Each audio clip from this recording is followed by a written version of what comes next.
Hi students, welcome to the Zach English Crash Course. ZECC wants our next lecture, and in this lecture, this is the second part of the sentence structure.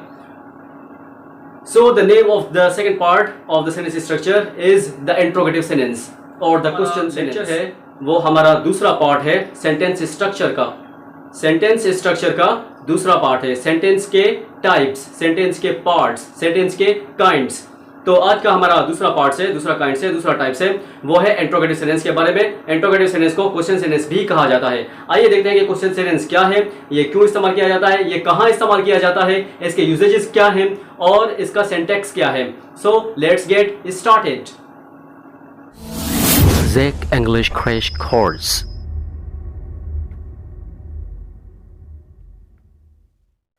So the students, today's topic is about the interrogative sentence or the question sentence. So let's see what is the definition of the question sentence. आइए देखते हैं कि question sentence की definition क्या है. Interrogative sentences ask question. Interrogative sentences जो हैं वो question पूछते हैं. Interrogative sentences ask question. वो question पूछते हैं. They ask something about anybody. वो किसी भी शख्स के बारे में कुछ सवाल पूछते हैं. They ask some questions about anybody. किसी भी शख्स के बारे में और something. They ask questions about something or somebody. वो किसी भी चीज या किसी भी शख्स के बारे में क्वेश्चन पूछते हैं. They want information and always end with a question mark. And always end with a question mark. और हमेशा end होते हैं, खत्म होते हैं एक सवालिया निशान पर. अगर हम इंट्रोगेटिव सेंटेंसेस के अंदर क्वेश्चन मार्क, सवालिया निशानी नहीं देंगे, क्वेश्चन मार्क नहीं देंगे तो सेंटेंस हमारा इनकरेक्ट हो जाएगा, रॉन्ग हो जाएगा. ज्यादातर कॉम्पिटिटिव एग्जाम्स के अंदर एक सेंटेंस दिया जाता है, सेंटेंस इंट्रोगेटिव लिखा जाता है, लेकिन उसके अंदर पंक्चुएशन, क्वेश्चन मार्क्स नहीं दी जाती और कहा जाता है कि सेंटेंस को करेक्ट करें. तो स्टूडेंट्स, मोस्टली स्टूडेंट्स समझते हैं कि ये ऑलरेडी करेक्ट है, हम इसको क्या करेक्ट करें. तो वहां पर हमें क्वेश्चन, सिर्फ क्वेश्चन मार्क्स लगानी होती है. What is used over there? Only the question mark. The sentence is completely correct, becomes completely correct. Okay, let's move forward to the topic. So our topic is question sentence or the interrogative sentence. Let's see what is the usual word order in a sentence. The usual word order for the interrogative or question sentence. The usual word order for the interrogative or question sentence is WH words. WH words means the who, the why, the where, the what, the how, the whom, the whose or when, etc. जो भी WH questions हैं वो इस्तेमाल किए जाते हैं या फिर auxiliary verbs इस्तेमाल किए जाते हैं. Auxiliary verbs क्या होते हैं? For example, do, does, can, could, should, would, may, might, is, am, are, etc. इन सब को auxiliary verb कहा जाता है. ओके, इसमें मेन वर्ब स्टार्टिंग में इस्तेमाल नहीं होते. इसमें या तो auxiliary verb जिसको helping verbs भी कहा जाता है. Auxiliary verb means helping verbs. Helping verb भी इस्तेमाल किए जाते हैं और auxiliary verb भी इस्तेमाल किए जाते हैं. Both are the same things. और WH questions, WH words भी इस्तेमाल किए जाते हैं इन इंट्रोगेटिव सेंटेंस. इंट्रोगेटिव सेंटेंसेस में सबसे पहले WH क्वेश्चंस, WH वर्ड्स इस्तेमाल किए जाते हैं और इंट्रोगेटिव एक्सिलरी वर्ब और हेल्पिंग वर्ब इस्तेमाल किए जाते हैं. एक्सिलरी वर्ब और हेल्पिंग वर्ब्स इस्तेमाल किए जाते हैं. उसके बाद प्लस हम क्या इस्तेमाल करते हैं? सब्जेक्ट इस्तेमाल करते हैं. Subject is the doer of an action. Plus हम क्या इस्तेमाल करते हैं? That is optional. Plus main verb it's optional whether the sentence, it depends on the sentence whether it is a requirement of the sentence or not. Okay, it's optional whether it is a requirement of the sentence or not. It's optional. And question mark is very important. It's so necessary in the interrogative sentences, in the question sentences के अंदर जो हम sentence बनाते हैं उसके and में question mark लगाना बहुत ही जरूरी है. अगर हम नहीं लगाते तो हमारा सेंटेंस इनकरेक्ट हो जाता है, रॉन्ग हो जाता है. तो हमारे बात करते हैं इसके अंदर तो क्वेश्चन मार्क लगाना जरूरी है, पंक्चुएशन लगाना जरूरी. Let's come to the examples. What are the examples of the interrogative or question sentences? So first and foremost question sentence is does she like taking coffee? Does she like taking जो pattern है, नोयत है या method है, वो भी question word का जो pattern है, नोयत है और मेथड है, वो भी क्वेश्चन ही होना चाहिए. ऐसे तो सेंटेंस नहीं बनेगा ना क्वेश्चन के. आप बोलेंगे does she like taking coffee तो ये सिंपल स्टेटमेंट हो गया कि आप क्वेश्चन पूछ रहे हैं या आप खाली एक सिंपल स्टेटमेंट, सिंपल सेंटेंस बना रहे हैं. Positive mark. If you do not put question mark, sentence would be incorrect. Next sentence is what do you want? what do you want? In the end, you have to put question mark. If you do not put question mark, your sentence would be incorrect, wrong. The next sentence is, are you coming in the party? Are you coming in the party? This sentence is also interrogative sentence, and in the end of this sentence, you have to put the question marks. Are you coming in the party? With question mark. If you don't put question mark, sentence would be incorrect. Next one, have you done your homework? With question mark. Have you done your homework? Plus question mark. If you don't put question mark, your sentence would be incorrect. अगर आप question mark नहीं लगाते तो sentence के अंदर mistake नहीं बुलंडर होगा. बुलंडर means the biggest mistake, अजीम गलती. तो हमें अजीम गलती से बचना चाहिए. छोटी मोटी गलतियां माफ, छोटी मोटी गलतियां भी नहीं है, अजीम गलती से बचना चाहिए.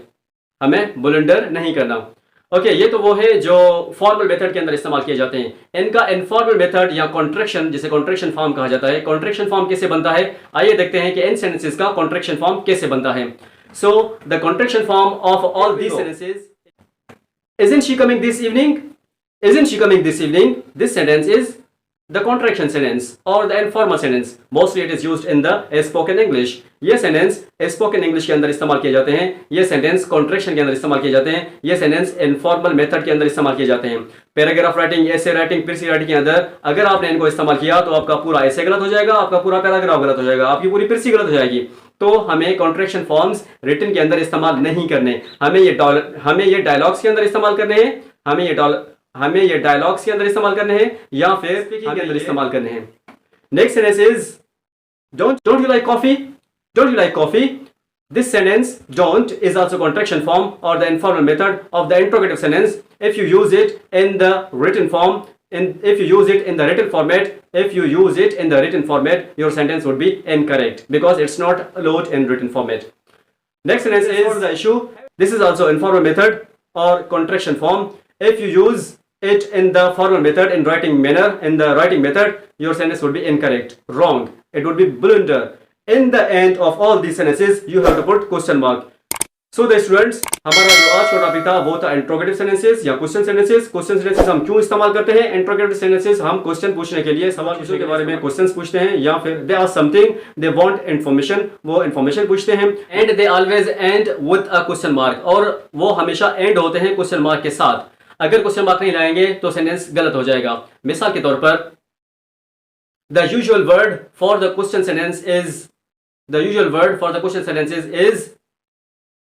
the WH series or the auxiliary verb. What is WH series? How, whom, where, why. These are all called the WH series.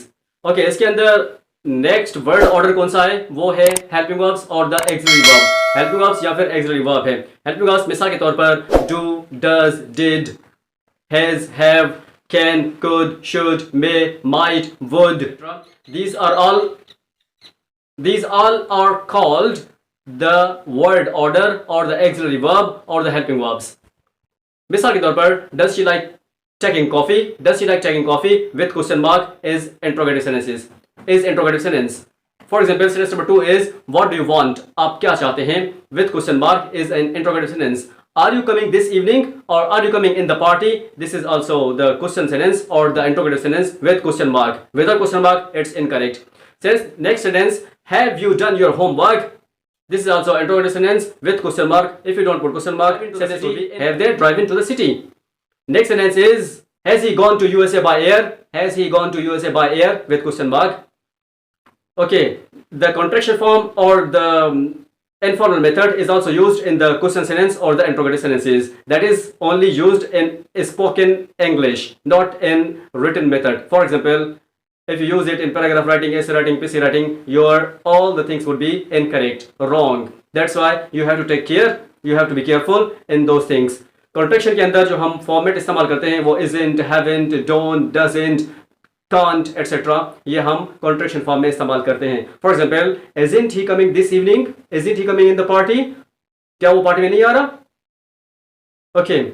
Are you solving the issue? क्या आप मसला हल कर रहे हो? Do you take tea? Do you take tea?